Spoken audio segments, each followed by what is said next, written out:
You might just call me Troubles. We had a fun. A lot of fun. Dad had cattle. We helped at the farm and making hay and shocking our corn and our oats, wheat. And me? I guess the little town of Waco. It was fun because I had kids in the neighborhood. We'd play ball all the time. Yes, and I was as good as the boys. And yet, when it came time for the tournaments in Williamsport, they got to go and I had to wave bye. I was on the watching the bus, but it was fun. And I lived across from school, and a lot of kids would come over to visit me after that. So it was a nice little town. How they loved us and did for us, whenever we needed anything. They were exceptionally good parents. Yeah. We were both lucky. We both had great parents. Mine traveled and took me places and did things. And they were just wonderful. Couldn't have been any better. We had a lot of fun together. We played basketball there at the garage and just pal around together with, And we used to have horses. We used to go on rides all the time. There was a couple of neighbors had horses. They would go with us. We'd go out some nights to stay all night, camped out with the horses and stuff. But we had a good time all the time with brothers, yeah. And we worked together. There was 4 of us in the business. And Dad started the business back in 1920. As we graduated, we all kind of went into the business, except for 2 of us. I got 2 brothers. Ronnie, he worked at Warehouse, Michigan, in hospital. And what else was it? Jim drove for Superior Meats all his life, So, but we had a good relationship, all of us together. Never no problem except we'll argue once in a while. But it was enjoyable growing up together. I was like an only child because there were 7 years between my brother and I. And by the time I graduated school, he had joined the Navy and went to officers training school. And then he was gone in the Navy the whole time I was growing up. But we still tried to keep close. My mom, Dad, he stayed with us off and on. I can remember one day, Mom was after me with a switch because I did something wrong. We always had to go to the lilac bush and get a switch. If you got a weak one, if you hit me 2 times, go get a bigger one. You go back and get him worth it.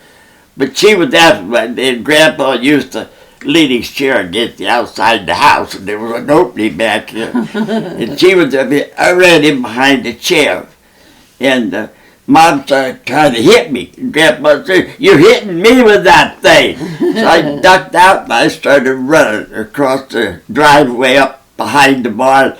There was a big steep hill. Mom was right behind me trying to catch me. I thought when I made that hill, she wasn't going to be able to get down it. Well, she caught me. And she swapped me the whole way back to the house. Yeah. She was a lot for authority. You listen, told something, you do it. That's good life. Good training. Yeah. So that's about it. I remember my grandma, she lived next door to us, and I'd go over and sit on the swing with her, and we'd talk, and I enjoyed her a lot. And then my grandpa was a character. He was really a character. He was really funny and kind of obnoxious, but he was a lot of fun. So that was about it. The big time we had whenever it was threshing time to bring the crops in, oats and wheat. The guy down the road had a thresher. He'd move it up there and blow all the straw out the wind into the barn and build a straw stack. And then the green one is that a kid used to have to get up and go and keep mowing the oats back or wheat, whatever it was. And just being around the farm, just so many things we did. We played kick the can, we played baseball, we did about everything. we had driveway was real wide, big driveway, probably half an acre. So. But we did have a good time. And me, I guess it was playing ball. Before I go on my bike, I'd just flip my ball glove on the handlebars so I'd be ready in case I saw anybody playing ball. And living across from the school was nice. That was nice. But if I try to sneak out without my coat on, my mother would come out on the porch and yell, "Nancy, get your coat on." So, How did in high school? Yeah, I mean in school. Yeah. Yeah, in school. I paid attention to him. He was in study hall with me. We were study hall together, and we hadn't really got together yet. And he was very shy. He wouldn't even talk to anybody. And then we went to a dance. His brothers had a band, and they played at different dances. And this was at Ridgefield School. And so I went with my friend Dale and my friend Janet. They ended up getting married.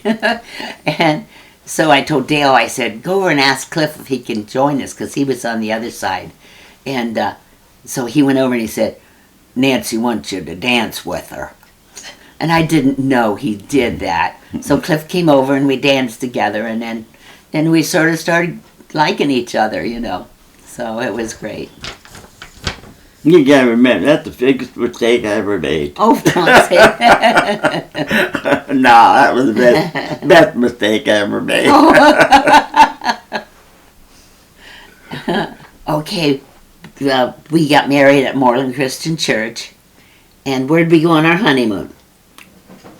Like Pompano Beach. Florida. Florida, yeah. It was wonderful. Was that when we, on the way down to the honeymoon, we stopped at Natural Bridge, Virginia, and we saw a squirrel laying dead, and there was a baby with her. So we took the baby with us. We went to the next town and bought a bird cage and kept the little squirrel the whole week with us. And then we brought her home and built him a big cage, and he lived for many years. So, just enjoying them and loving them and laughing at them and just everything. I just enjoyed everything. What was your favorite thing about raising a family?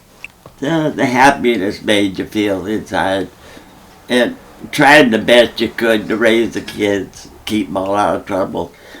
They were all exceptional. They just could have had better kids. They didn't give us worries at all, So we're proud of all of them. Oh, it was great. He was perfect. Absolutely perfect. I had to remember to feed him, remember to change his diaper when he was little, because he just never cried. He was so good. Perfect. Perfect. He was a good athlete. No matter what you ask him, he always done it. He never refused to do anything for you. Just like he does now. Sometimes he comes in and he don't say nothing. He just kind of look around. Next thing I know, he'd something that needed fixed or something. Next thing I know, here he comes with it to fix it all.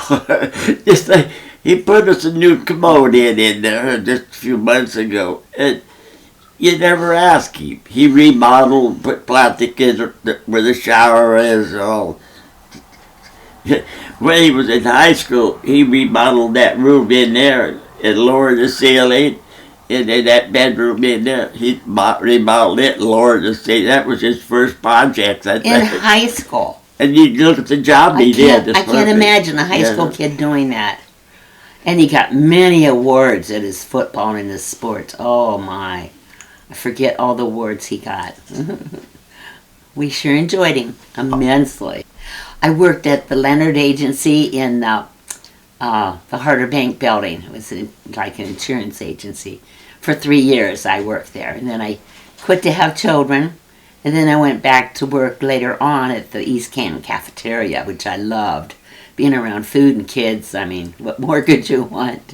So I worked there for 20 years then. So it was great. When I was growing up, Yeah. I had all kinds of little jobs when we were growing up. I don't know how old. I was a year old when we moved out on the corner. I was born on Full Road. It was in a log house. And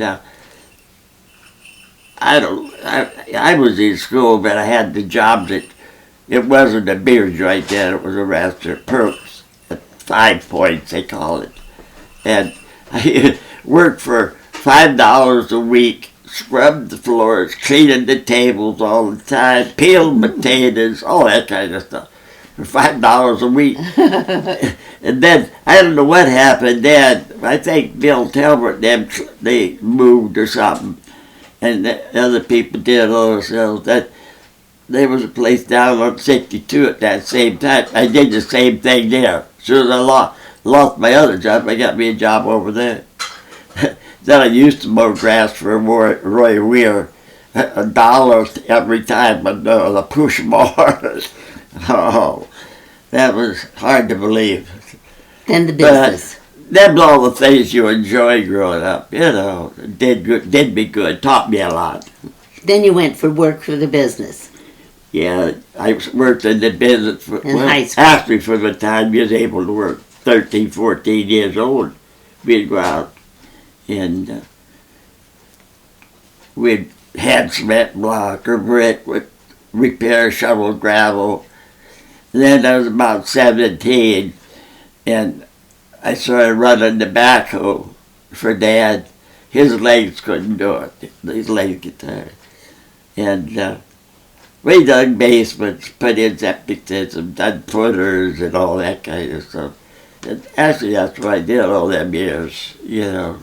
Worked in the family business. Probably her. Oh. Yeah. Whenever you were down, it seemed like always to bring you back up. You know, that was worth $1 million to us. Yeah, I never tell her that too often, so don't ask that question again. He was a great help to me, and then the Lord, and being able to pray and go to church, that helped a lot. Oh, gee, there's so much. I'm proud that we was able to get the farm. I wanted to do that all my life. And we were looking for it for a couple of years. And this house, this came up for sale. My dad says, you get no farm, you'll kill yourself on it. So I said, well, we want it. Then her mom told her, make him build you a new home. Well, she thought the way I did. She wanted the farm too. And so we got it. But we were busy fixing this and fixing that. You know, it was just a thing that was together with us. That was great. A lot of memories there with her, yeah. I wouldn't say what I was proud of. I guess my children and grandchildren and great-grandchildren, and very blessed. My, have that many and they're all healthy and normal. It's unbelievable. Well, I hope they think I'm a good grandpa. I just hope they remember I love them with all my heart and that I was a good Christian. I hope that's what they remember. Well, I tell you, right now they don't need advice. They seem, all of them seem to be doing good at what they're doing, you know. And I don't know, we weren't the best parents in the world, but all the kids have never been in troubles. They've always been good workers, and I feel we did the right thing, you know. I don't know what either, other than to be good Christians and love each other and appreciate each other.